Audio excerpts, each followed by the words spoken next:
Voilà.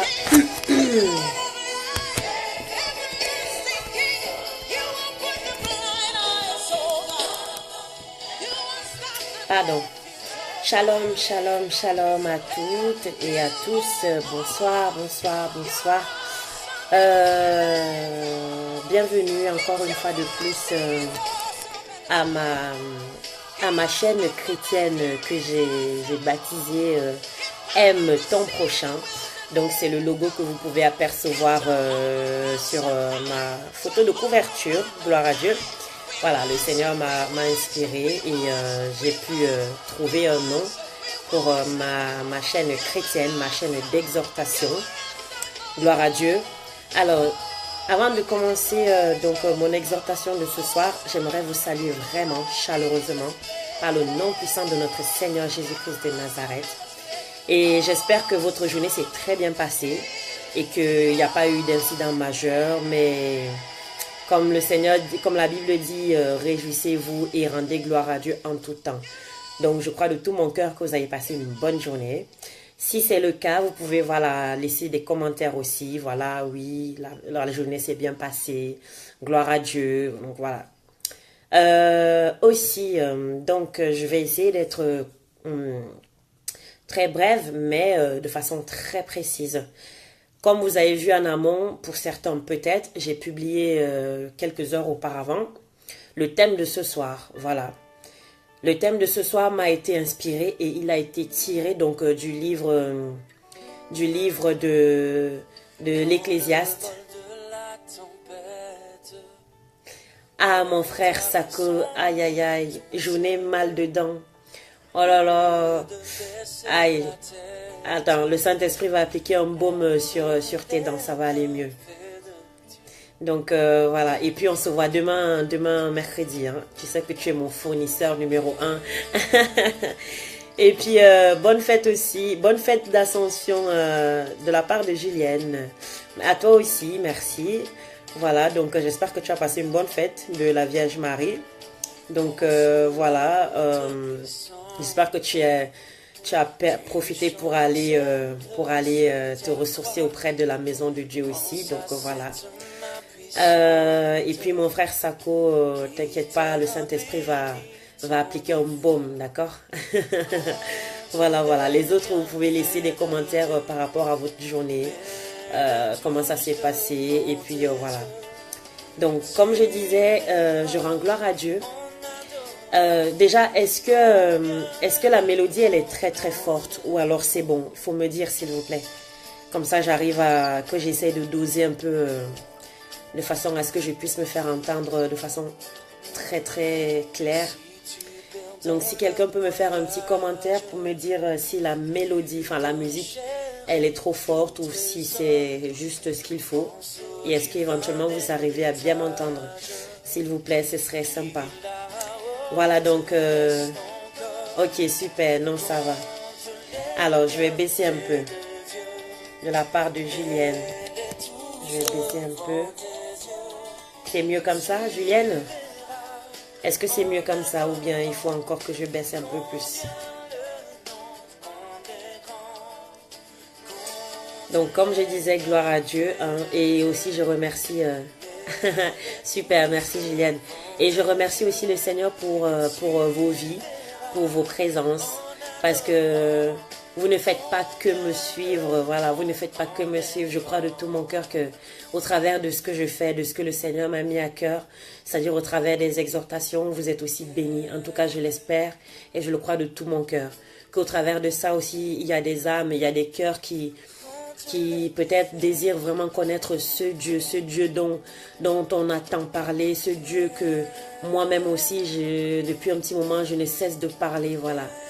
Je remercie le Seigneur vraiment pour vos vies et que vraiment qu'au travers, qu'il se serve de moi pour être un canal de bénédiction pour vous. Alléluia. Donc voilà. Et si jamais vous avez besoin, voilà, la musique qui passe, s'il y a une musique qui vous plaît et que vous aimeriez avoir le titre, n'hésitez pas non plus à me demander, voilà, en commentaire, voilà, telle musique, qui est-ce qui chante ou bien c'est quoi le titre. Avec grand plaisir, je me ferai vraiment ce plaisir de vous partager les titres des musiques. Alléluia. On est entre frères et sœurs. On est entre frères et sœurs et voilà, il n'y a pas de chichi, on est tous égaux, voilà. C'est seul Jésus, c'est seul le Dieu c'est seul Dieu qui est notre maître suprême, donc voilà. La voix du Cénacle Mendoza, Julienne. Non, je ne l'ai pas téléchargé, non, je ne l'ai pas téléchargé. Mais ouais, pourquoi pas, si tu veux, le prochain coup, je téléchargerai exprès pour te la faire écouter. Mais là, je ne l'ai pas. Je parlais des mélodies qui passent là actuellement pendant le direct. Donc, si vous voulez bien, sans plus tarder, et alors, je ne sais pas si vous avez la Bible avec vous. Sako, Jésus seulement. Jésus est notre maître, oui. Dieu 3 fois saint est notre maître. Donc, lors de la prochaine vidéo, s'il vous plaît, je vous prierai, s'il vous plaît, de prendre une Bible et comme ça, quand je vais lire les versets, quelques versets de référence, comme ça, si vous avez la Bible auprès de vous, ça vous permet également de trouver les versets et de lire avec moi. Mais bon, au cas où, vous pouvez prendre un stylo et une feuille et noter aussi. Ça peut aussi être votre méditation. Vous pouvez aussi méditer là-dessus à la maison. Alléluia. Bon, je vois qu'il y en a plusieurs qui me suivent là. C'est super. Gloire à Dieu. Bon, sans plus tarder, je vais commencer.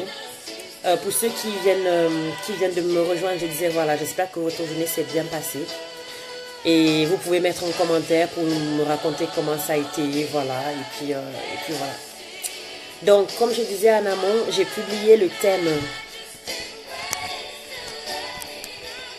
Comme je disais en amont, j'ai publié le thème de ce soir. Pourquoi? Parce que lors de ma prière matinale, voilà, quotidienne, le Seigneur, enfin, actuellement, je lis dans le livre d'Ecclésiaste, donc j'ai fini avec les proverbes.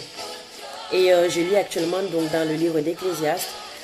Et donc j'ai été interpellée, par ce que l'Ecclésiaste a déclaré. Et donc le thème de ce soir a été vraiment tiré de là. Donc c'est le livre d'Ecclésiaste chapitre 2. Et c'est exactement le verset 11 qui m'a aussi interpellée. Alors, les autres versets sont importants, hein. Mais c'est pour vous amener à comprendre une chose, comme l'Ecclésiaste lui-même il a déclaré.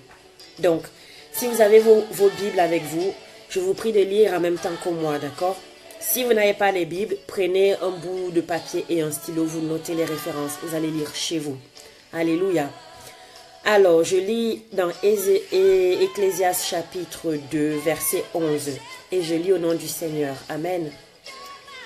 Puis j'ai considéré tous les ouvrages que mes mains avaient faits et la peine que j'avais prise à les exécuter.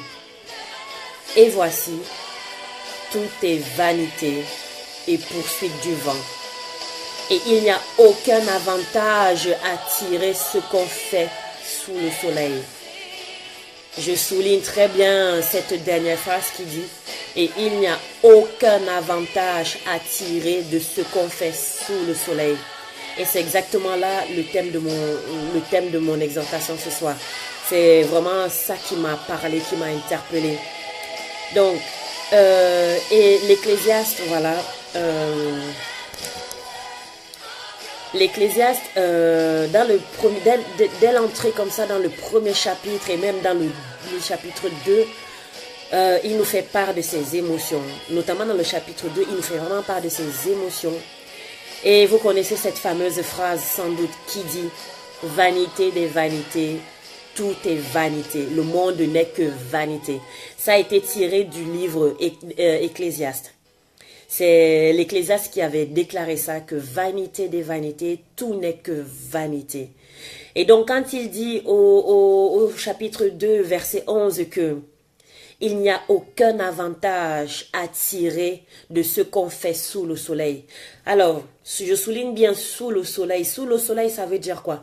Le soleil, il est au-dessus de nous. Le soleil, il est au-dessus de la terre. Donc, quand on dit sous le soleil, en réalité, ça représente la terre. Parce que le soleil, il est au-dessus de nous. Donc tout ce qui se passe en dessous du soleil, c'est-à-dire sur la terre, il n'y a aucun avantage à tirer de ce qu'on fait sur la terre. Alléluia. C'est pour ça qu'il avait déclaré vanité des vanités. Tout est vanité et poursuite du vent. Parce que le chapitre 2, j'ai été vraiment saisie et marquée par le chapitre 2 dans ce sens où il dit très bien, lui-même il dit très bien que il a essayé de faire maintes choses, voilà. Il a cherché à acquérir la sagesse. Il a même essayé il a même pas essayé, il a connu le bonheur. Il a même connu des femmes, hein, comme on voit au verset, quand on voit au verset 8, quand il dit des chanteuses et les délices des fils de l'homme, des femmes en grand nombre. Donc, l'Ecclésiaste, il a connu même des femmes en grand nombre. Il a tout fait de ce qui, oui, d'après ce qu'il dit, il a tout fait de ce qu'il pouvait faire de sa vie. Il a tout fait, vous allez lire le chapitre 2, vraiment, il raconte tout. Il a même les maisons, la richesse, tout. Il a tout fait, il avait tout. Il a même acquis la sagesse. Il était vraiment connu à Jérusalem. Il était vraiment une grande personne. Il a été une grande personne par rapport à ceux qui étaient là avant lui. Mais il a fait un constat, c'est que malgré qu'il avait les richesses, malgré qu'il était connu, malgré qu'il... Oui, parfois il avait même des moments de joie. Il avait même une joie. Tout ce que tu peux imaginer qu'un homme puisse vivre sur la terre. L'Ecclésiaste l'a vécu. Mais il est arrivé à un triste... Enfin, je ne sais pas si je peux dire un triste constat, mais il est arrivé à un constat, c'est de dire tout ce que nous faisons sur la terre, tout ce que nous faisons sur cette terre, en réalité, ce n'est que vanité. Et ce n'est que la poursuite du vent. Le vent, c'est quoi? C'est quelque chose qu'en réalité... Qui a déjà essayé de tenir le vent comme ça? Est-ce que quelqu'un peut arrêter le vent comme ça de ses propres mains? Personne ne peut arrêter le vent comme ça de ses propres mains, dire que voilà, je tiens le vent entre mes mains. C'est pour vous dire que, en réalité, vous pouvez avoir un portable aujourd'hui entre vos mains. Ce portable, oui, il est là physiquement sur vous, entre vos mains. Mais en réalité, il n'est que vanité. Parce que le portable, il va disparaître. Le portable peut tomber en panne. Le portable peut s'abîmer. Et même quand tu vas mourir, parce que c'est ce qu'il dit après, que moi, en gros, j'ai passé ma vie à œuvrer et à faire des choses, à accomplir de grandes choses. Mais au final, mon successeur, celui qui viendra après moi, le roi qui viendra après moi, en fait, il va venir s'asseoir sur ce que moi j'aurais construit jusqu'à présent. Il va venir profiter de ça. C'est pour vous dire, bien aimé. Je te le tiens, Julienne. C'est pour vous dire, bien aimé. On peut tout détenir dans la vie. On peut tout avoir dans la vie. Mais en réalité, ce n'est que vanité. C'est pour ça qu'il dit très bien. Et vraiment, autrefois, j'avais jamais entendu cette phrase. Mais quand j'ai lu ça, j'ai dit, waouh. Ce qui veut dire que tout ce que nous faisons sur la terre, on ne peut, il n'y a aucun avantage. Dans ce sens que quoi? Ça veut dire, tu le fais, d'accord. Tu le fais, fais-le pour un but, pour la gloire de Dieu. Si tu décides de vivre heureux, même la joie, c'est Dieu qui nous procure la joie. C'est Dieu qui nous donne la joie. Mais même la joie que Dieu nous donne ici sur terre, elle n'est que vanité. Parce que la véritable joie, elle se trouve dans les cieux, dans le paradis, une fois que nous serons enlevés de ce monde, quand Christ reviendra juger le monde. Donc, Dieu, il nous donne même la joie quand nous sommes ici sur terre.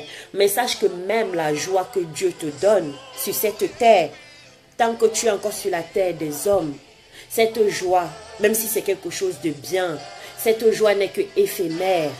Cette joie n'est que éphémère et tu ne peux même pas tirer avantage de ça. Parce que la joie, elle vient, elle part. C'est comme l'argent. L'argent vient, ça part. Les enfants viennent et ils partent. Le mariage vient, il part. Même le mari, il vient et il part. Parce qu'après, quand tu meurs, tu laisses tout ça. Tu laisses tout ça. Et donc, c'est pour attirer votre attention dans ce sens que quoi? Bien-aimés, nous devons œuvrer. Nous devons œuvrer, non pas pour nous attacher aux choses terrestres. Parce que si tu commences à t'attacher aux choses terrestres, eh bien, ce n'est que vanité. Tu ne peux pas tirer avantage de ça. Notre avantage et nos regards doivent être tournés vers le ciel. Parce que même, comme on dit, rechercher premièrement le royaume de Dieu, ça veut dire que ici sur terre, le seul truc que tu peux vraiment, que quand tu vas dire que tu vas décider de le faire, là tu pourras tirer avantage. Tu pourras tirer avantage, non pas un avantage charnel, mais derrière cet avantage-là, il y a le côté spirituel. Parce que quand tu vas rechercher premièrement le royaume de Dieu, Dieu va te bénir. Et c'est aussi comme ça que tu vas assurer ta place auprès du Père. Auprès du Père après la vie ici-bas. Mais si tu mets tout ton cœur dans les biens matériels, si tu mets tous tes désirs, si tes pensées sont uniquement tournées vers les choses de ce monde, de cette terre, bien que Dieu nous les donne. Dieu nous les donne pourquoi? Parce qu'il nous les donne tant que nous sommes encore sur terre. Mais nous devons faire attention. Mais nous devons faire très attention. Nous devons faire très attention. Alléluia. Pourquoi? Parce que sinon on va se retrouver en train de mettre nos cœurs sur des choses qui sont appelées à disparaître. Et nous allons oublier notre but et notre destinée finale qui est le paradis. Alléluia. Alléluia. Merci frère Sako pour Romains 12, 22. Alléluia. Merci infiniment. Bonsoir à ma soeur Marielle qui vient de nous rejoindre. Alors, je bug un peu, mais j'essaie de suivre. Alléluia. Gloire à Dieu. Je prie que ta connexion revienne afin que tu suives le train qui est déjà en marche, mais ce n'est pas grave. Je prie que voilà, tu puisses suivre. Alléluia. C'est très important. Alors, pour répondre à Julienne, alors, monsieur, mon fiancé, il est où? Bah, écoute, il n'est pas là. Il est en vacances, voilà. Gloire à Dieu, il est en vacances, il profite, donc voilà. Mais il se porte bien, gloire à Dieu. Donc, je poursuis. J'espère que ce que je dis, vous arrivez à me suivre, bien aimé.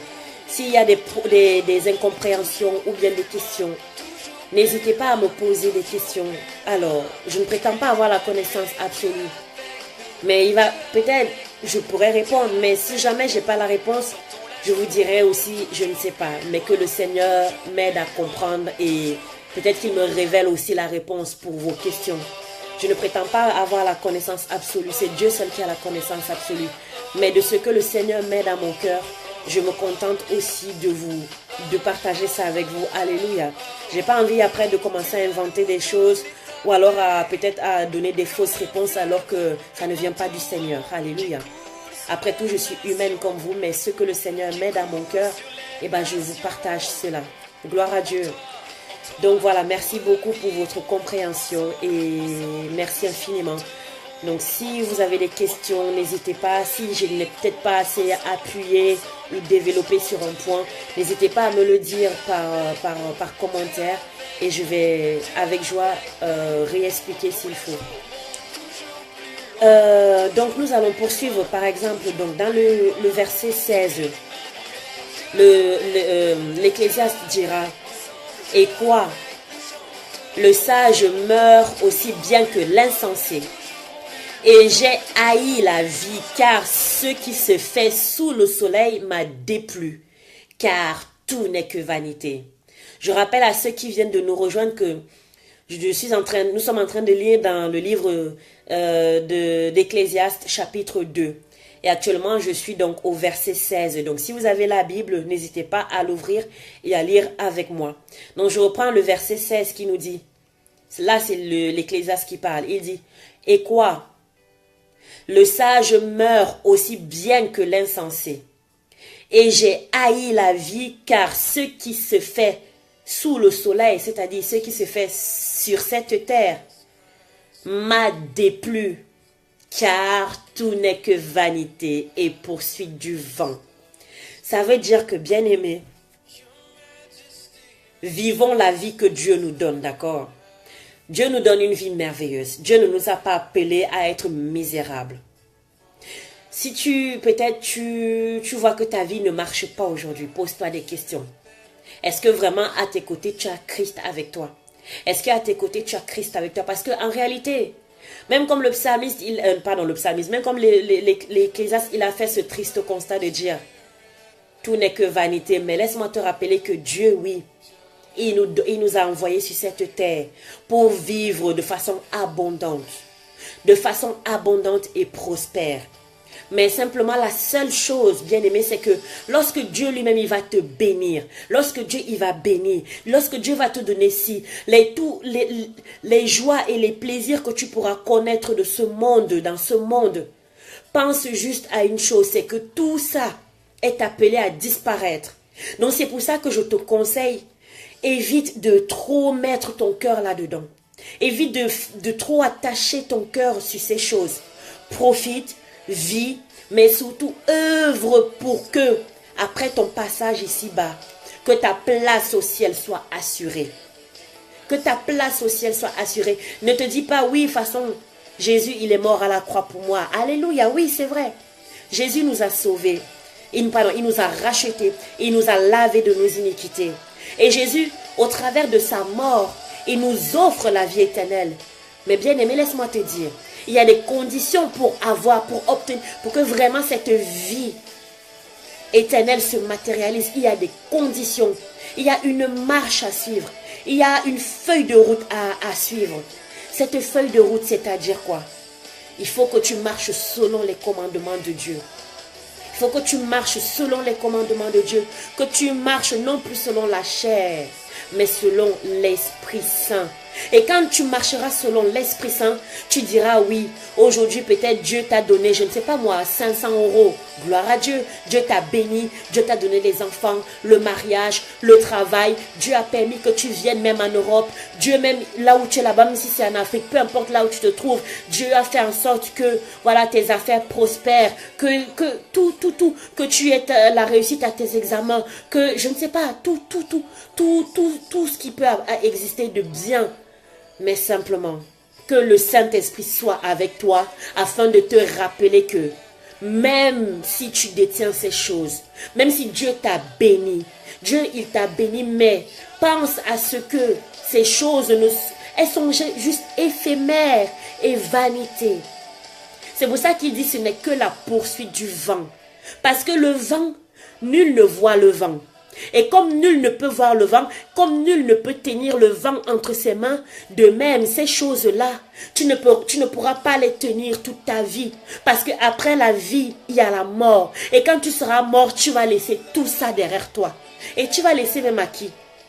Souvent, il y a des personnes qui disent, bon, mais moi souvent ça m'arrive, je dis souvent, voilà, j'aimerais que voilà, plus tard, que je laisse un héritage à mes enfants.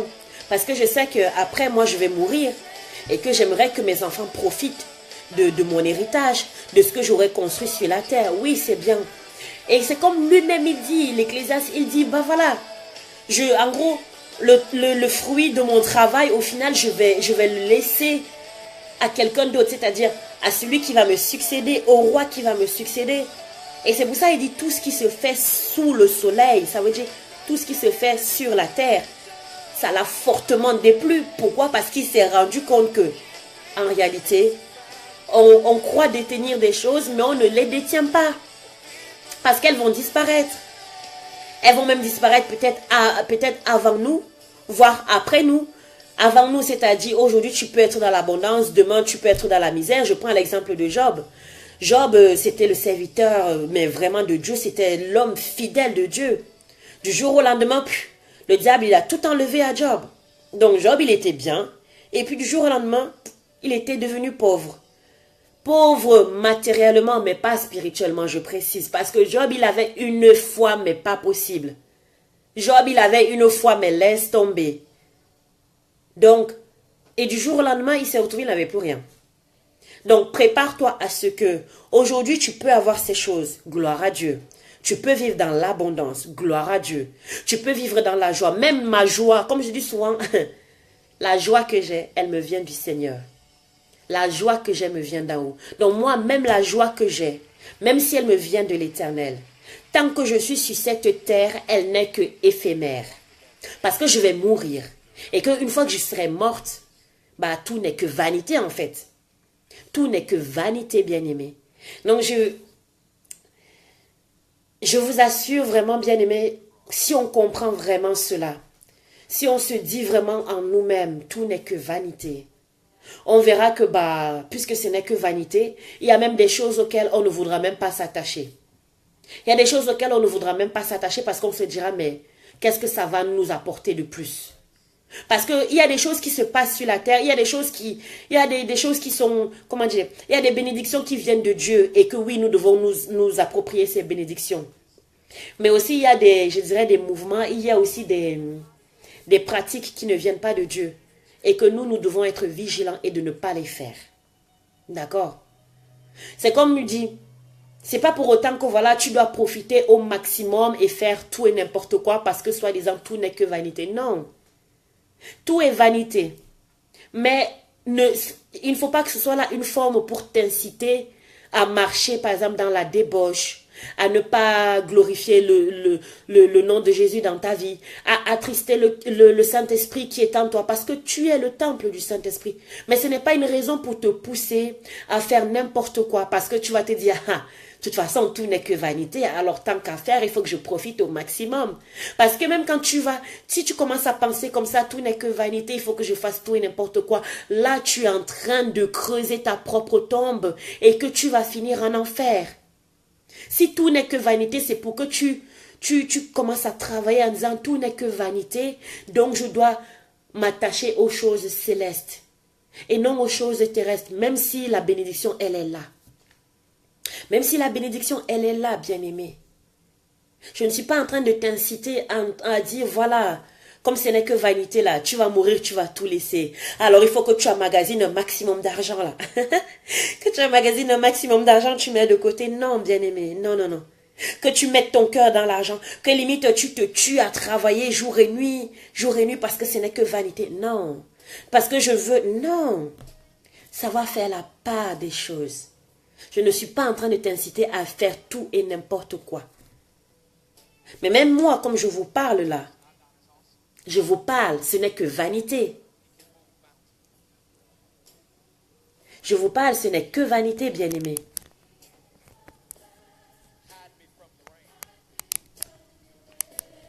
Ce n'est que vanité, bien-aimé. Donc, faisons vraiment très, très, très attention. Je vais vraiment m'appuyer que sur le livre d'Ecclésiaste, le chapitre 2. Parce que c'est un chapitre qui révèle beaucoup de choses. Mais nous n'aurons pas le temps de tout aborder. Parce que j'essaye vraiment de faire cette fois-ci des exhortations un peu courtes, mais de façon concise et précise. Parce qu'après, ça devient plutôt un prêche. Et que je comprends qu'il y a certains, surtout ceux qui me suivent depuis l'Afrique, ils ont parfois des problèmes aussi à se connecter, tout ça. Donc, j'essaie vraiment de réduire le temps, mais d'aller à l'essentiel. Donc, l'essentiel de ce soir, c'est quoi? Je t'invite à lire Ecclésiaste chapitre 2, tout le chapitre 2. Prête attention, prête vraiment attention à ce chapitre 2. Et comment dire... Et comment dire, comme je pourrais aussi rajouter quelque chose, c'est quoi? C'est que le Seigneur nous connaît parfaitement. Et que quand le Seigneur nous donne des choses, quand le Seigneur nous bénit, c'est pour que nous puissions gérer nos bénédictions avec intelligence. Que ces bénédictions ne prennent pas le dessus sur nous et que ces bénédictions ne prennent pas la place première de Dieu dans nos vies, non. Que ces bénédictions... que nous pensions toujours que oui, Dieu nous donne, c'est Dieu qui donne. Et de la même façon que Dieu donne, Dieu, il peut aussi reprendre. Donc, ne t'attache pas aux choses mondaines. Ne t'attache pas aux choses terrestres. Veille simplement à ce que oui, Dieu veut que tu sois heureux. Mais même en étant heureux, en vivant dans l'abondance, veille à ce que tu te dises toujours au-dedans de toi-même, tout n'est que vanité. Et si à un moment donné, tu ressens au-dedans de toi-même que ces choses veulent prendre le dessus sur toi, dis halt, stop, stop, stop, stop, stop. Wow, wow, wow, wow. Tu dis stop. Tu parles à ton cœur, tu parles à ton âme. Tu parles à ton âme parce que c'est important aussi de, comment dire, d'éduquer notre âme. Parce que si nous n'éduquons pas notre âme et notre cœur, ils ont des désirs charnels contraires à ceux de l'esprit. Et tu vas te retrouver en train d'avoir des idoles dans ta vie, dans ton cœur. Les idoles, c'est quoi? Les idoles, c'est tout ce qui, entre guillemets, prend la première place. Tout ce que tu chéris tellement et au point où tu délaisses Dieu. Les idoles, c'est pas simplement que des statues. Les idoles, ça peut aussi être des choses matérielles. Si tu as l'amour de l'argent à la place de l'amour de Dieu, ça, c'est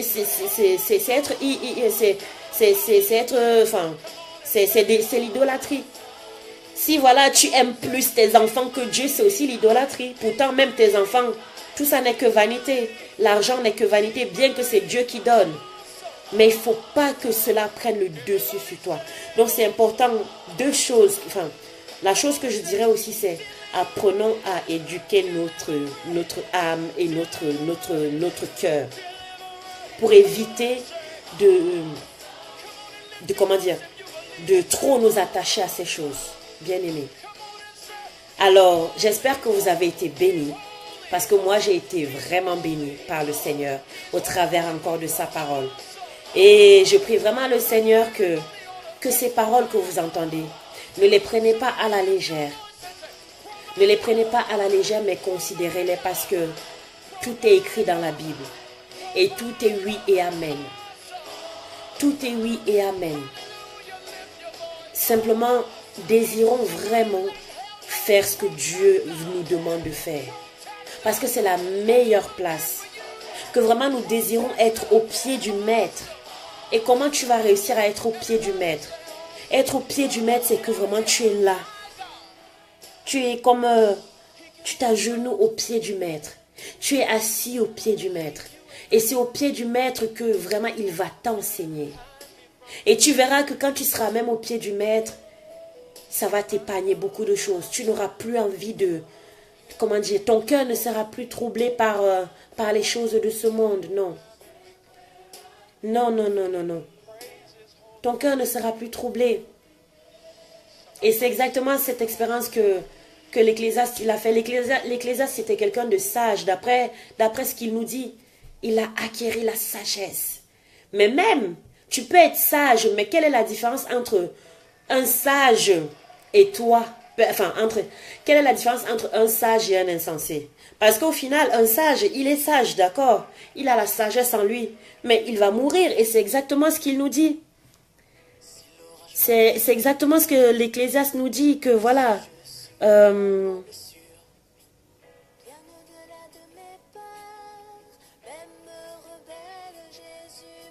Parce que lui-même, j'arrive pas à retrouver le verset, mais parce que lui-même, il dit, quand il dit, j'aurai le même sort, quand il dit au verset 15, voilà, au verset 15, il nous dit ceci.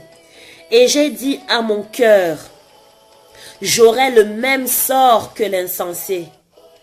Pourquoi donc ai-je été plus sage? Voilà. Donc lui-même, il avait conscience que même malgré sa sagesse, il aura le même sort que l'insensé, que quelqu'un qui n'est pas sage. Le même sort, c'est-à-dire la mort. La mort nous attend. La mort nous attend. Donc c'est pour ça, il dit, il a été sage. Mais en réalité, il avait quand même le même sort que quelqu'un qui n'est pas sage. Par contre, il dit au verset 13, il dit, la sagesse a de l'avantage sur la folie. Ceci dit, ce n'est pas parce que tous nous allons mourir. Ce n'est pas parce que le sage et l'insensé vont mourir, donc ils auront le même sort. Ce n'est pas parce que voilà, on va tous mourir qu'il ne faut pas désirer acquérir la sagesse. Non. Parce que c'est vraiment une folie, je dis bien, c'est vraiment une folie de demeurer dans la folie. Voilà. Je ne sais pas si vous avez compris. C'est une folie de demeurer dans la folie. C'est une folie de mourir dans la folie. Parce que si tu n'as pas la sagesse, si la sagesse ne demeure pas en toi, bien-aimé, tu ne pourras pas, tu ne pourras pas plaire à Dieu parce que tu vas faire des choses contraires à la parole. Non, l'Ecclésiaste lui-même, il le dit. Il le dit. Oui, d'accord, je suis sage, j'ai été sage. Mais au final, j'ai été sage, mais j'ai quand même le même sort que ceux qui ne sont pas sages. C'est pour ça qu'il redit encore et encore, vanité, tout cela n'est que vanité. Mais je t'invite, bien-aimé, à être sage. Parce que comme, je ne sais plus si c'est Psaume ou Proverbe qui dit, la crainte de l'Éternel est le commencement de la sagesse. Donc tu verras que quand tu vas craindre Dieu, tu auras la sagesse. Et que si tu as la sagesse, tu seras appelé et amené à craindre Dieu. Donc ce sont vraiment deux choses qui vont ensemble. Tu ne peux pas craindre Dieu si tu n'as pas la sagesse. Mais quand tu as la sagesse, là tu seras amené à craindre Dieu. Parce que si tu as la folie, tu ne pourras pas craindre Dieu. Parce que la folie n'est pas du tout la vertu de Dieu, quoi. La folie n'est pas la vertu du Seigneur. Donc, ainsi, je vais conclure par là. Je vais conclure par là en disant, notre Seigneur, il est merveilleux. Il est merveilleux. Et c'est à nous vraiment de faire notre part. C'est vraiment à nous de faire notre part. Ce soir, je n'ai pas de témoignage, je n'ai pas une histoire, un fait de ma vie à vous raconter de façon précise qui rentre dans ce sens-là. Mais simplement, j'ai compris une chose que oui, tout n'est que vanité. Tout n'est que vanité. Souvent, on se tue à vouloir avoir ça, avant que nous ne mourions. Mais ce n'est que vanité. Ce n'est que vanité, bien-aimé. Le Seigneur, il est merveilleux. Je ne sais pas pour toi. Est-ce que vraiment tu désires vraiment connaître, la profondeur de sa parole? Est-ce que vraiment tu désires connaître la profondeur de sa parole? Vivre vraiment de façon profonde avec le Seigneur. Parce que même quand tu vis avec le Seigneur, là, c'est ma conclusion, hein, j'ai fini avec l'Ecclésiaste. Mais là, c'est une parole d'encouragement que je veux vous adresser. Désirons vivre vraiment. Désirons vraiment être ces fous de Dieu. Pas des fous de la folie de ce monde, non. Mais des fous de Dieu. Désirons vraiment être des fous de Dieu. Parce que quand tu es fou du Seigneur, de Dieu, ah là là, les autres te verront, ils diront, mais ils vont justement te prendre comme un fou. Non pas parce qu'ils ne sont pas du même monde que toi. Ils n'ont pas cette même dimension que toi. Ils n'ont pas ces mêmes priorités que toi. Pendant que certains vont chercher à gagner le plus d'argent possible, toi tu chercheras à gagner le plus d'âmes possible pour le Seigneur. Pendant que certains essayeront peut-être, je ne sais pas, de se tuer à dire, bon voilà, je vais économiser mon argent pour me payer des voyages. Toi, tu vas prendre ton argent, l'argent que le Seigneur te donne, pour donner aux pauvres, pour prendre soin du pauvre. C'est ça qu'on dit être fou du Seigneur. Alléluia. Être fou du Seigneur, c'est de dire non. Ce n'est plus moi qui vis, mais c'est Christ qui vit en moi. Et que quand Christ il vit en toi, bien-aimé, tu dois porter des fruits. Alléluia. Les fruits dignes de repentance. Les fruits dignes de l'Esprit Saint. Les fruits, je ne sais pas, mais je ne sais même pas comment qualifier cela, mais moi je remercie le Seigneur parce que autrefois je pensais vraiment être dans le Seigneur, mais comme je l'ai dit souvent, c'était qu'une étiquette. C'était qu'une étiquette. Et je me rends compte qu'au jour d'aujourd'hui, du fait que j'ai décidé de me mettre à part, de ne plus m'attacher à ces choses terrestres et mondaines. Vous savez, j'ai aussi les mêmes problèmes que vous. Je pense les problèmes financiers, les problèmes de le conjoint parfait, peut-être je veux me marier, peut-être tu veux comme ça. Les problèmes de je veux avoir des enfants. Tous ces problèmes, moi aussi, je les ai. Mais j'ai dit, Seigneur, je ne vais plus prier pour moi. Je ne vais plus me soucier de Seigneur, Seigneur, Seigneur. Seigneur, non. J'ai simplement dit, Seigneur, sers-toi de moi pour que vraiment, que tu puisses ramener les âmes à toi. Sers-toi de moi. Et bien aimé, je peux témoigner par contre que oui. Depuis que j'ai commencé à faire cette prière et que vraiment je me suis mise à part pour le Seigneur, j'ai dit Seigneur non, oh, arrière de moi l'impudicité, arrière de moi ceci, arrière de moi cela. J'ai dit Seigneur, je n'ai plus envie de vivre une vie de débauche. J'ai envie de me mettre à part. Et depuis que j'ai pris cette résolution, bien aimé, je vous assure, le Seigneur vraiment se sert de moi. Parce que ce n'est pas moi qui témoigne de moi-même, mais ce sont des gens qui témoignent. Parce que ils voient, ils disent que tu as quelque chose en toi. Le Seigneur, vraiment, nous prions que le Seigneur fasse quelque chose avec toi. Les gens viennent me voir, ils me disent, même à l'église où je vais, pas plus tard que hier, j'ai croisé une maman de l'église qui me disait, ma fille, souvent quand je suis à l'église, que je te vois, je suis à côté de toi ou même derrière toi. Je dis souvent, Seigneur, mais cette fille, elle a quelque chose. Pourquoi ça, il faut que ça se matérialise. Quand il y a une rencontre, une vraie rencontre avec le Seigneur, quelque chose doit se passer. Avant, je ne faisais pas des vidéos. Avant, je ne faisais pas des exhortations. Mais aujourd'hui, je le fais. Pourquoi? Parce que le Seigneur a mis ça à mon cœur.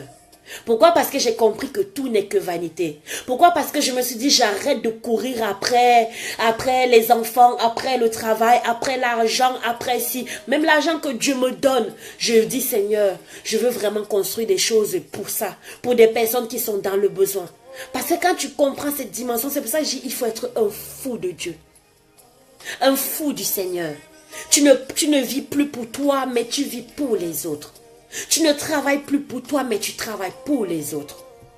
Quand tu as compris cela, bien-aimé, alléluia, tu crois qu'avec tout ça, si vraiment tu marches comme je te dis là, tu fais comme je te dis, tu crois que le Seigneur, il ne va pas prendre soin de toi? Tu crois que le Seigneur, il va te laisser tomber?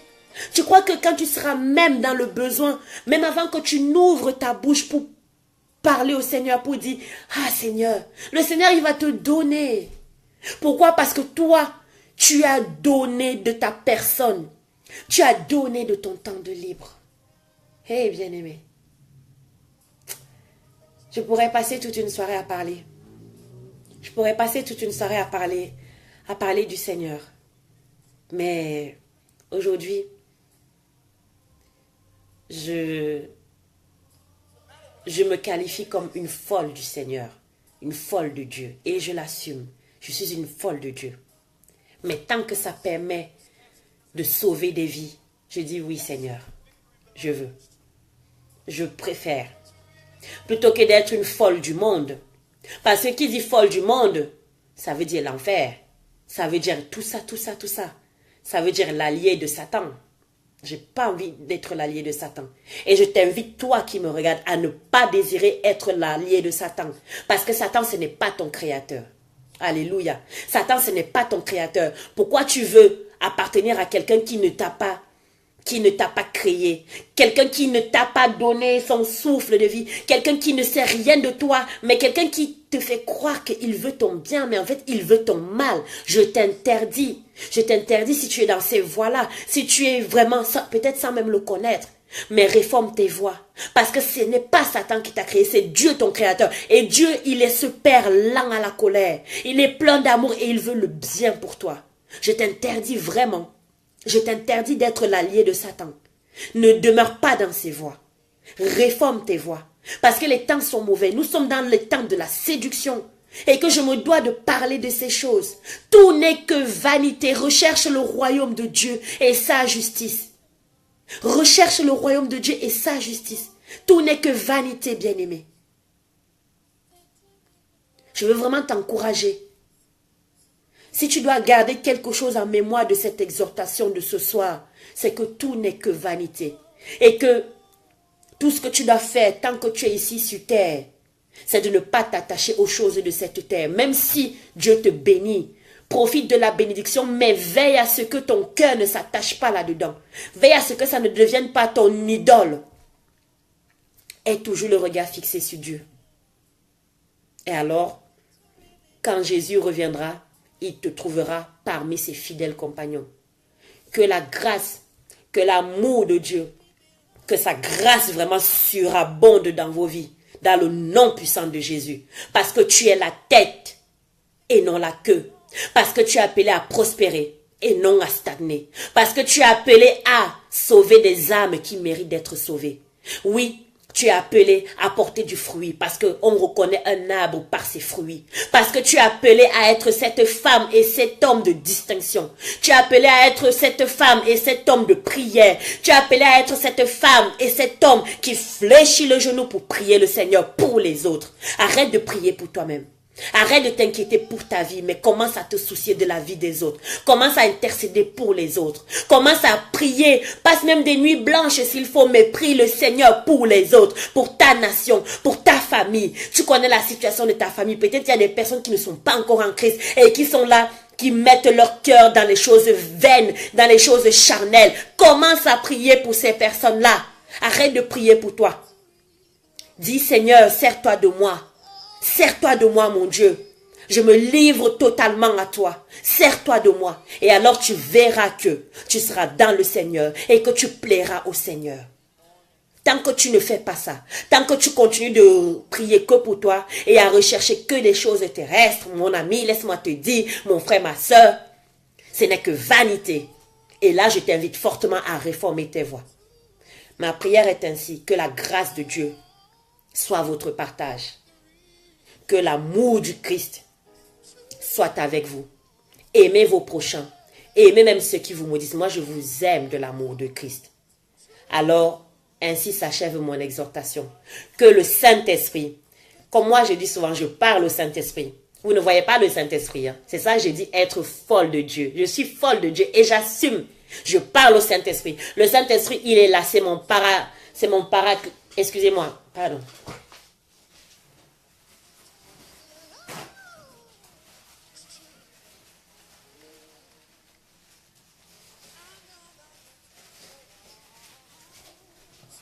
Pardon. Je disais, le Saint-Esprit, c'est mon paraclet. C'est ton paraclet. Il est à côté de toi. Il est à côté de toi. Donc, moi, écoutez, regardez bien. Je vais parler au Saint-Esprit. Saint-Esprit, je te prie afin que tu demeures avec toutes ces personnes qui me suivent. Tu demeures avec ces personnes qui me regardent en ce moment. Que tu demeures auprès d'elles. Que tu sois avec elles. Bien-aimé, le Saint-Esprit est à tes côtés. Il est à tes côtés. Prie et invoque le Saint-Esprit. Alors je demande, et ma prière est ainsi, que le Saint-Esprit se révèle à vous, qu'il vous protège, que toute arme forgée contre vous, alléluia, soit brisée par le nom puissant de Jésus. Alléluia. Sur ce, je reviens vers vous avec de nouvelles choses qui sont inspirées de Dieu, qui me viennent du Seigneur. Alléluia. Je vous souhaite à toutes et à tous une bonne nuit, une bonne soirée. Bonnes vacances à ceux qui sont en vacances. Et je vous remercie pour votre fidélité. Alléluia. Shalom, shalom, shalom. À bientôt.